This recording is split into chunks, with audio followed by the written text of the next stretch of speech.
Shalom Bapak Ibu, kita jumpa lagi dalam Sapaan Firman. Tema kita hari ini adalah Allah yang selalu hadir.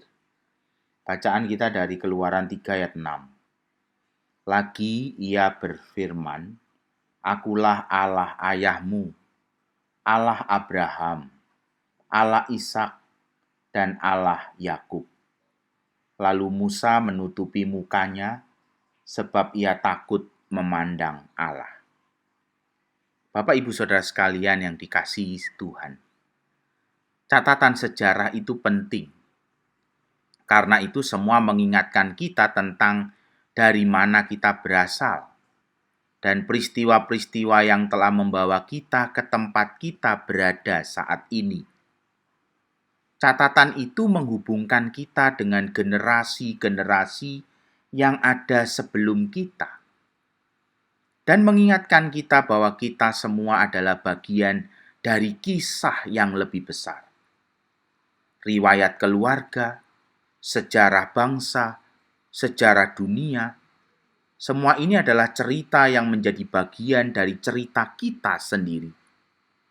Saat kita mengenali bahwa hari-hari yang sudah kita lalui adalah halaman-halaman dari cerita itu. Namun, kisah terbesar adalah tentang Allah itu sendiri. Dia tetap merupakan satu-satunya penulis sejarah yang selalu hadir.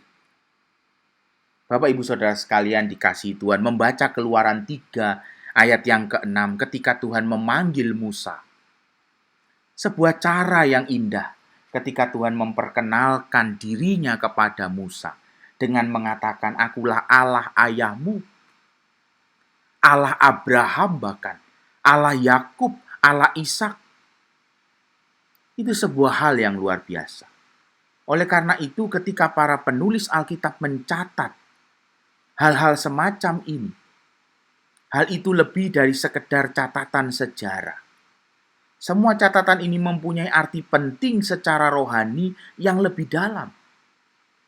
Sebagai umat Allah, kita juga menemukan banyak catatan-catatan yang luar biasa, yang semua itu mau menceritakan tentang kemenangan Allah dan kehadiran Allah yang tidak pernah absen dalam hidup kita. Catatan-catatan itu ditulis untuk generasi-generasi selanjutnya, sehingga mereka akan membaca, merenungkan, dan mengingat siapakah itu Tuhan dan apa yang telah Dia lakukan bagi anak-anaknya. Cerita rohani yang berpengaruh yang diceritakan melalui peristiwa-peristiwa sejarah, tetapi juga jauh melampaui waktu dan sampai kepada kekekalan. Semua itu mau menunjukkan siapa Tuhan itu sendiri. Tidak hanya terbatas pada kisah-kisah yang kita baca dalam Alkitab. Bahkan dalam kisah kita hari ini juga, sesungguhnya semua itu kisah yang Tuhan selalu hadir dan menyertai kita. Kiranya firman Allah terus-menerus mengingatkan kita akan kasih-Nya yang selalu hadir dan tidak pernah habis. Hadirat-Nya yang tidak tergoyahkan dan janji-janji-Nya yang tidak berubah. Saat kita merenungkan hari-hari yang telah berlalu, biarlah kita juga diingatkan akan kasih-Nya secara pribadi kepada kita hari ini dan pada hari-hari mendatang. Dia selalu hadir setiap saat. Amin.